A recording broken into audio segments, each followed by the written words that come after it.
Welcome to Gigi's Van Escape. Hi, YouTube family and friends. Van life on a budget. Is it doable? Does it really work? Yes, it does. I have been traveling in some type of van, whether it is a cargo van or a minivan or a full-size SUV for the past 5 years. And I have done it on tight budgets, and I've done it on a budget that wasn't so tight.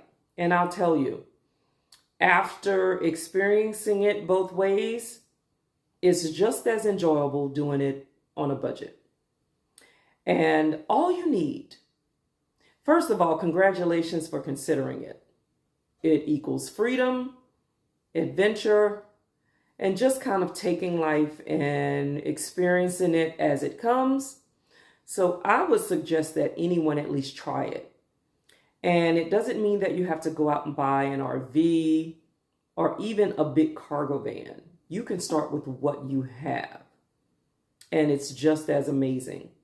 And it really depends on what type of traveling you prefer to do. That's going to determine the type of budget you want to use. But you can do it on a very slim budget, quite frankly. And do you plan to go to the West and just hang out in the desert? Have you thought about that? Or do you plan to kind of go from place to place and just spend a couple of days, see some things, and keep moving? Because I have done it both ways also. There have been times I've gone out to the desert and spent 2 weeks at a time at one spot, moved a little bit, spent another 2 weeks somewhere else. And then there have been times when me and some of my travel buddies have literally gone to places and stayed 1 day or 2 days at the most, and then go somewhere else and just see what we can see.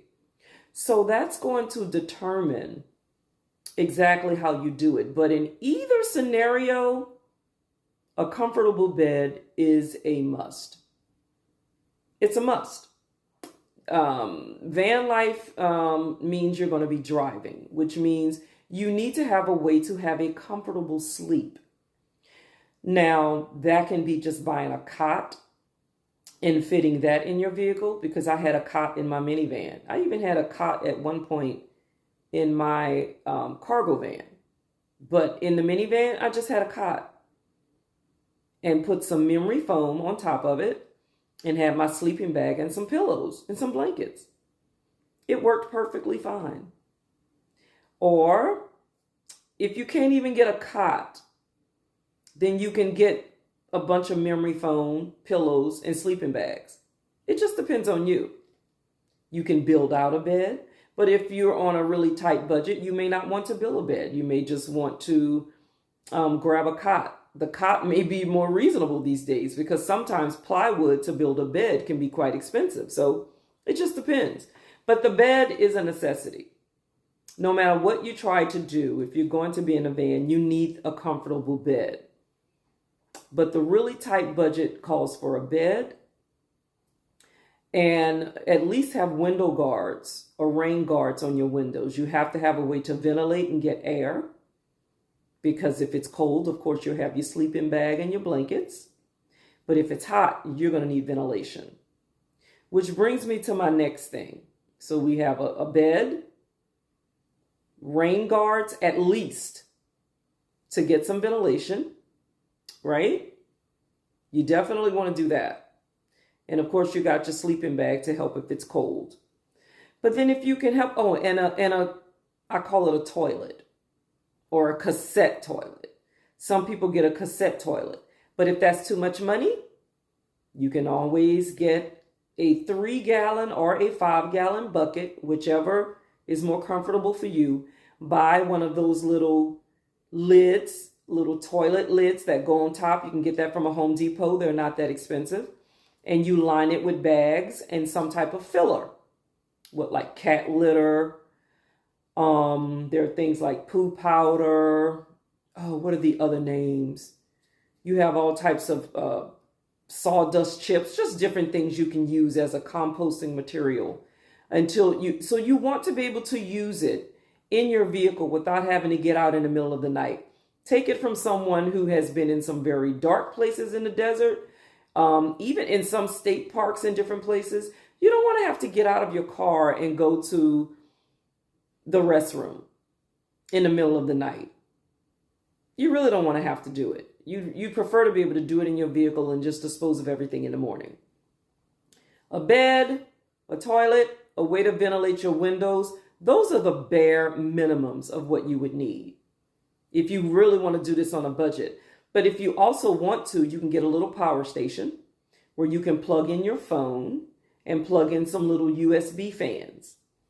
Now, is that an absolute necessity? No. It's a small luxury, but it's not that expensive either. I would suggest everyone try to get little USB fans they can charge and have some air ventilation from when it's really hot. And if you can't afford the power station, you can always charge your phone and your USB fans while you're driving.